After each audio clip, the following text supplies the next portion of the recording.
Example 8.20. If sin theta plus cos theta equal to root 3, then prove that tan theta plus cos theta equal to 1 அப்படின்னு கேட்குறாங்க. கொடுத்துருக்கிறது என்ன, given என்ன கொடுத்துருக்காங்க, sin theta plus cos theta equal to root 3. அதை எடுத்து எழுதிடுறோம் இல்லைங்களா. எடுத்து எழுதிட்டு இங்கே இருக்கிற இந்த ஸ்கொயர் ரூட்டை இந்த பக்கம் கொண்டு வந்து போட்டுக்கிறோம். அப்போ எப்படி வரும், sin theta plus cos theta the whole square ஆகிடும். இது வெறும் root 3 மாறிடும். புரியுது இல்லைங்களா. அப்போ பார்த்த உடனே இங்கே இருக்கிறது எப்படி இருக்குது பார்த்தா, a plus B the whole square ஃபார்மில் இருக்குங்களா. உடனே அது a square plus B square plus 2ab இல்லை a square plus 2ab plus B ஸ்கொயரோ எப்படி வேணாலும் நம்ம மாற்றி எழுதிக்கலாம் இல்லைங்களா. இப்போது கொடுத்துருக்கிறத a plus B the whole square ஃபார்மில் இருக்குது. அப்போ a square plus 2ab plus B square அப்படின்ற ஃபார்முக்கு நம்ம என்ன செய்கிறோம், sin theta plus cos theta the whole ஸ்கொயரை இப்படி ஸ்ப்ளிட் பண்ணி எழுதிக்கிறோம். ஈக்குவல் டு 3க்கு நம்ம 3யை போட்டுடுறோம். அடுத்தது இங்கே இருக்கிற சைன் ஸ்கொயர் தீட்டாவும் இங்கே இருக்கிற காஸ் ஸ்கொயர் தீட்டாவும் நம்ம பேர் பண்ணி எழுதுகிறோம். ஏன் அப்படின்னு கேட்டோம்னா, sine square theta plus cos square theta equal to 1 அப்படின்னு வரதுனால இதை முதல்ல பேர் பண்ணிட்டா இதுக்கு ஈக்குவல் டு 1 நம்ம போட்டுக்கலாம். புரியுது இல்லைங்களா. அடுத்து ரிமைனிங் என்ன இருக்குது, 2 sine theta cos theta, 2 sine theta cos theta இல்லைங்களா. அப்போ 2 சைன் தீட்டா காஸ் தீட்டா மட்டும் இங்கே எடுத்துடுறேன். ஏன்னா இந்த காஸ் ஸ்கொயர் தீட்டா தான் சைன் ஸ்கொயர் தீட்டாவோட போயிட்டு ஈக்குவல் டு 1 ஆயிடுச்சு. ஈக்குவல் டு வெறும் 3 மட்டும் இருக்குது. அப்போ 1 plus 2 sin theta cos theta இதை மட்டும் எடுத்து இங்கே எழுதிட்டு ஈக்குவல் டு 3 அப்படின்னு நம்ம போட்டுறோம். அப்போ 2 sin theta into cos theta equal to 3. இந்த ப்ளஸ் 1 ஈக்குவல் டுக்கு இந்த பக்கம் வரும்போது -1 அப்படின்னு நம்மளுக்கு மாறுது இல்லைங்களா.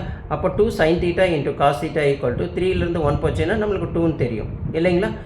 அப்போது அடுத்தது sin theta into cos theta equal to 2. இங்கே இருக்கிற 2 வந்து நம்ம மல்டிப்ளிகேஷன் ஆகல டிவைடில் போடுறோம். டிவிஷனில் கொண்டு வரும்போது 2 கேன்சல் ஆகி 1/1 இஸ் நத்திங் பட் 1 அப்படின்னு நம்மளுக்கு தெரியுது. அப்போ sin theta into cos theta equal to 1 அப்படின்னு நம்மளுக்கு வருது இங்கே பொறுத்த வரைக்கும் இல்லைங்களா. இப்போ இது நம்ம எங்கே பார்த்துருக்கோம், நம்ம ஃபார்முலாவில் பார்த்துருக்கோம். 1 equal to sine square theta plus cos square தீட்டாவுக்கு 2 வந்தால் வரும்னு நம்மளுக்கு தெரியும். ஆனால் இந்த 1க்கு பதில் இப்போ இந்த இடத்துல நம்ம என்ன போடணும், 1க்கு பதில் sine square theta plus cos square தீட்டாவை நம்ம என்ன செய்யணும், சப்ஸ்டியூஷன் பண்ணணும். இந்த 1க்கு பதில் இங்கே இருக்கிற இந்த சைன் ஸ்கொயர் தீட்டாவை காஸ் ஸ்கொயர் தீட்டாவை நம்ம இங்கே போடணும்.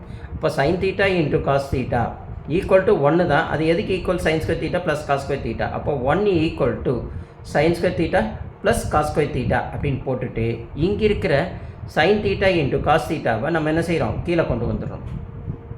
புரியுது இல்லைங்களா. அப்போ நம்ம இங்கே கொண்டு வந்துட்டோம்னா டினாமினேட்டரில் கொண்டு வந்துட்டு அப்போ sine square theta plus cos square theta divided by sine theta into cos theta அப்படின்னு நம்மளுக்கு வருது. இப்போ நம்ம அடுத்தது என்ன பண்ண போகிறோம், 1க்கு 1 போட்டுடுறோம்.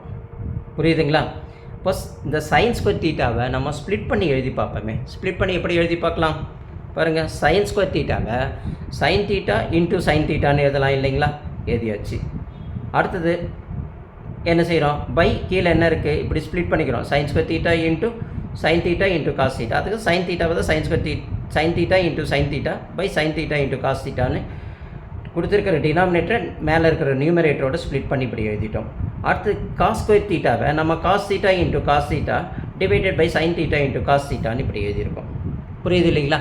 இப்படி எழுதிட்டோம்னா நம்மளுக்கு சிம்பிளிஃபை பண்ணுறதுக்கு இப்போ பாருங்கள், மல்டிப்ளிகேஷன் இருக்குது, மேலேயும் காஸ் தீட்டா கீழேயும் காஸ் தீட்டா கேன்சல் பண்ணிக்கலாம். இங்கே சைன் தீட்டா இருக்குது, இங்கேயும் சைன் தீட்டா இருக்குது, நியூமரேட்டர் கேன்சல் பண்ணிக்கலாம். ரிமைனிங் என்ன இருக்குது, sine theta by cos theta. இப்போ 1 equal to sine theta by cos theta ப்ளஸுக்கு ப்ளஸ்ஸு, இங்கே காசும் கேன்சல் ஆகிடுச்சுன்னா cos theta by sine theta, cos theta by sine theta. Sine theta by cos theta தான் உங்களுக்கு நல்லாவே தெரியும், டேன் தீட்டான்னு தெரியும். Cos theta by sine theta தான் உங்களுக்கு நல்லாவே தெரியும், காட் தீட்டான்ட்டு இல்லைங்களா. அப்போ tan theta plus cot theta equal to என்னது 1 அப்படின்றது நம்மளுக்கு தெரியும் இல்லைங்களா. இதை தான் அவங்க ப்ரூவ் பண்ண சொல்லியிருக்காங்க. இப்போ இதை தான் நம்மளுக்கு எப்படி கொடுத்துருக்காங்க, இங்கே பாருங்கள், tan theta plus cot theta equal to 1. புரியுது இல்லைங்களா. இங்கே பார்த்தோம்னா தெரியுது இல்லைங்களா. இந்த 1 தான் அவங்க ப்ரூவ் பண்ண சொல்லியிருக்காங்க. இதே தான் tan theta plus cot theta equal to 1 தான் நம்ம இதை கொண்டு வந்து என்ன செய்கிறோம், tan theta plus cot theta equal to 1 அப்படின்னு ப்ரூவ் பண்ணியிருக்கோம். அப்போ ஹென்ஸ் ப்ரூவ்ட் அப்படின்னு நம்ம எழுதிடுறோம். புரியுது இல்லைங்களா. இப்படி அழகாக நீங்கள் என்ன செய்யுங்க, உங்களுடைய அண்டர்ஸ்டாண்டிங்கை கொண்டு வாங்க. நீங்கள் அழகாக ப்ராக்டிஸ் பண்ணி பாருங்கள். அதுக்கப்புறம் நீங்கள் போடுங்க. உங்களுக்கு சம்மு ரொம்ப ஈஸியாக புரியும், அழகாகவும் புரியும். ஸ்டெப் பை ஸ்டெப்பாக அழகாக போடுறதுக்கு நீங்கள் நல்லா ப்ராக்டிஸ் பண்ணி பார்த்துக்கோங்க. புரியுது இல்லைங்களா.